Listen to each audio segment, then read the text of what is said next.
Hello, kumusta kayo mga dre?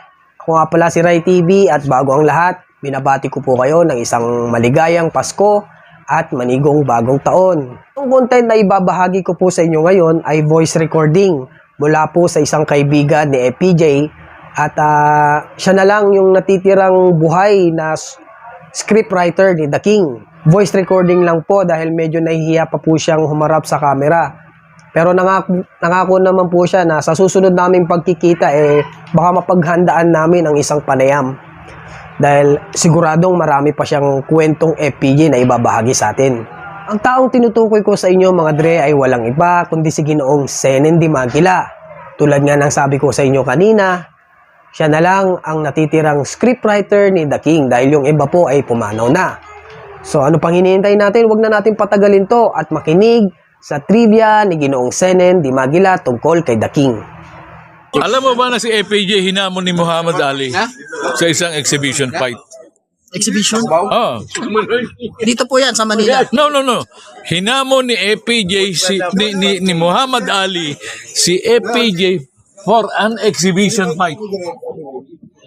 Dahil napanood ni Muhammad Ali ang Totoy Bato. Okay. Ganun niya. Pinadaan yung course, yung sa nanay niya. Kasi yung nanay ni FPJ nasa States, kinausap ni Muhammad Ali, I want to challenge your son. So, ibinigay ni nanay ni Bessie yung number. Personally, tinawagan siya ni Muhammad.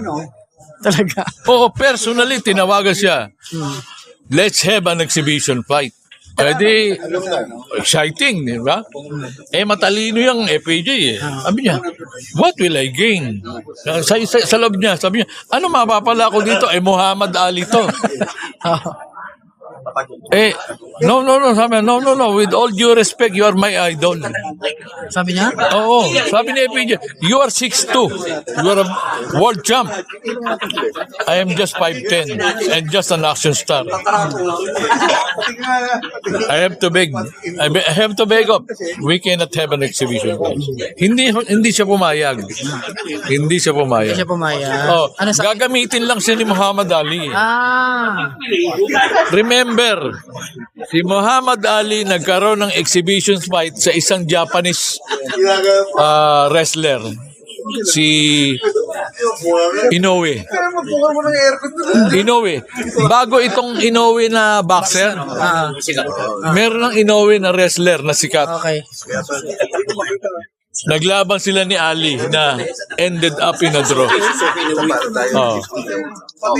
Gusto siyang gamitin dahil imagine during the 80s, Totoy Bato napanood na sa States. Ano yun?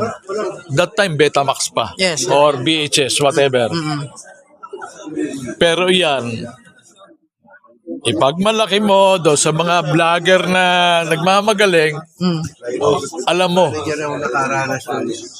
Hinamon siya. Ngayon ko lang narinig yan. hinamon siya ni Muhammad Ali. For an exhibition. Exhibition fight. Pero tinanggihan. At yan, nanggaling yan, one-on-one, nagkukwentuhan kami. Talaga? Oo. Siya mismo nagsabi sa inyo. Oo, nandoon kami sa Beverly Hills, sa Antipolo. Ano kaya ang kwento sa likod ng larawang ito mga dre? Yan ang susunod nating bibigyan ng trivia mula pa rin kay Ginoong Senen Dimagila. Malaking bagay ang inyong like, share and subscribe dito sa ating munting channel para tuloy-tuloy ang pag-upload ng ganitong klaseng mga palabas.